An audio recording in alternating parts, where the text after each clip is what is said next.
নমো ভগবতে বাসুদেবায়। আমার প্রিয় দর্শক বন্ধুকে আমার আন্তরিক অভিনন্দন, শুভেচ্ছা ও ভালোবাসা জানাই।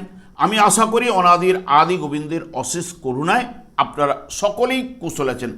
আজ আপনাদের কাছে যে গুরুত্বপূর্ণ বিষয়টি নিয়ে আলোচনা করতে চলেছি, শনিদেব রেবতী নক্ষত্রে প্রবেশ করতে চলেছে 17ই মে 2026 থেকে 9ই অক্টোবর 2026 পর্যন্ত রেবতী নক্ষত্রে অবস্থান করবে। ঠিক 27শে জুলাই 2026-এ শনিদেব বক্রতা আরম্ভ করবে রেবতী নক্ষত্রে এবং 9ই অক্টোবর 2026-এ রেবতী নক্ষত্র ত্যাগ করে ঠিক পুনরায় উত্তর ভাদ্রপদ নক্ষত্রে প্রবেশ করবে। তাই মেষ রাশি বা মেষ লগ্নের জাতক জাতিকারা আপনারা কেমন ফল পেতে চলেছেন তা আমি আচার্য কমল শাস্ত্রী আপনাদের কাছে এই ভিডিওতে বিস্তারিতভাবে আলোচনা করব। ধৈর্য সহকারে আপনারা ভিডিওটি দেখবেন। শনিদেব এমনিতেই রাশি চক্রের দ্বাদশভাবে মীন রাশিতে অবস্থান করছে এবং একদম নক্ষত্রেরও শেষ নক্ষত্র অর্থাৎ 27তম নক্ষত্র রেবতী নক্ষত্রে অবস্থান করবে। দ্বাদশভাবে অবস্থান করলেও শনিদেব কর্মপতি রাশিচক্রের একাদশপতি এবং যেহেতু রেবতী নক্ষত্রটি বুধের নক্ষত্র, তাই বুধ তৃতীয় এবং ষষ্ঠ ভাবের অধিপতি গ্রহের নক্ষত্রে থাকায় কাজের জায়গায় ঘন ঘন পরিবর্তন, কর্মের সুবাদে প্রচুর ভ্রমণ, হাতে ও ঘাড়ে আপনি ব্যথা অনুভব করতে পারেন এবং নার্ভ সংক্রান্ত কিছু না কিছু অসুবিধা কিন্তু উঠে আসতে পারে। এবং যারা বিশেষ করে নার্ভের সমস্যায় আগে থেকে ভুগছিলেন, এখন হয়তো সমস্যাটা কিছুটা বাড়তে পারে। গুরুত্বপূর্ণ কাগজপত্র হারিয়েও ফেলতে পারেন। এবং এই যে শনি বুধের নক্ষত্রে জন্মকালীন যদি শনি এবং বুধ আপনার শুভ বলবান থাকলে তাহলে ধীর স্থির সাবধানী হবেন, ভালো বিচার শক্তি, উত্তম স্মৃতিশক্তি, চিন্তাশীল, বাস্তববোধ সম্পন্ন ও অধ্যাবসায়ী এবং তার মধ্যে একটা চঞ্চলতা থাকবে না। বিশেষ করে অঙ্ক, পদার্থবিদ্যা, গবেষণায় আগ্রহ কিন্তু আপনার বাড়বে এবং আপনার ইচ্ছা শক্তি, লেগে থাকার ক্ষমতা, ইচ্ছা পূরণের আকাঙ্ক্ষা প্রদান কিন্তু করবে ইত্যাদি ইত্যাদি। এবং জন্মকালীন এই শনি এবং বুধ আপনার অশুভ, দুর্বল, পীড়িত থাকলে সব প্রচেষ্টায় বিফলে বা বিলম্বিত হতে পারে। আপনি ঋণগ্রস্ত হতে পারেন, রোগগ্রস্ত হতে পারেন, অল্প শিক্ষা, দুর্বল স্মৃতিশক্তি, আর্থিক সচ্ছলতা সেই মতো দেবে না, ঠান্ডা লাগা, বধিরতা ইত্যাদি ইত্যাদি প্রদান করতে পারে। বর্তমানে দেখুন মেষ রাশি বা মেষ লগ্নের ঠিক দ্বাদশভাবেই শনিদেবের অবস্থান।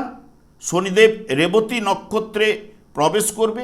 যে শনিদেব এখানে কর্মপতি এবং আপনাদের একাদশপতি, তৃতীয় এবং ষষ্ঠ ভাবের অধিপতি গ্রহের নক্ষত্রে থাকবে এবং শনিদেব দ্বাদশভাবে অবস্থান করল দ্বিতীয় এবং ষষ্ঠ নবম ভাবের উপরে পূর্ণ দৃষ্টি প্রদান করবে।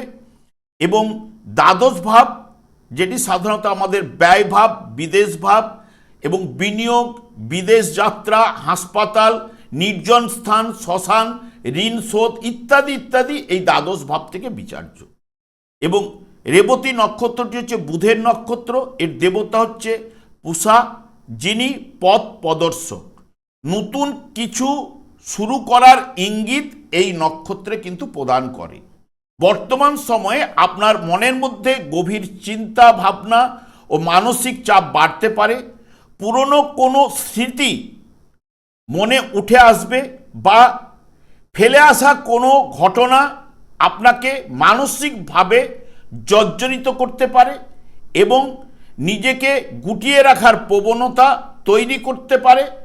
নির্জন স্থানে বা একাকিত্ব ভাব আপনার মধ্যে প্রকাশ কিন্তু এই বর্তমান সময়ে ঘটবে।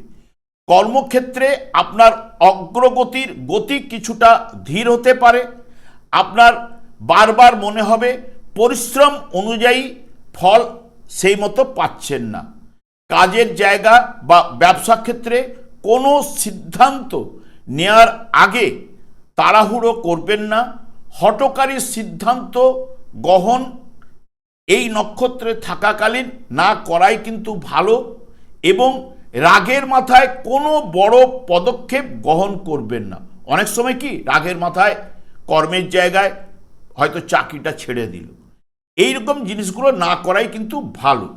যারা বিদেশে কর্মরত, কারণ যেহেতু দ্বাদশভাবে শনিদেবের অবস্থান, এবং শনিদেব যেহেতু এখানে 3-9-12 কানেক্টেড, সাধারণত 3-9-12 দূরবর্তী স্থান বিদেশ ভাব বলে, তাই যারা বিদেশে কর্মরত বা বিদেশে কর্ম করার জন্য যারা যেতে চান, বা যারা পড়াশোনার জন্য বিদেশে যেতে চান, তাদের জন্য এই সময়টা কিন্তু অতি শুভ হয়ে উঠবে। এবং যেহেতু দ্বাদশ ভাব, যারা বিশেষ করে আমদানি রপ্তানি ব্যবসা করছেন বা বিদেশের সঙ্গে কোনো যুক্ত ব্যবসায় করে থাকেন, তাদের ক্ষেত্রে সময়টি কিন্তু শুভ হবে। দ্বাদশ ভাব যেহেতু ব্যয় ভাব, তাই হুটহাট বড় কোনো খরচ বা অপ্রয়োজনীয় জিনিস ক্রয়ের জন্য আপনি কিন্তু অর্থ নষ্ট আপনার হতে পারে, এবং আর্থিক লেনদেনে আপনাকে এই সময়কালীন সতর্কতা অবলম্বন করা উচিত।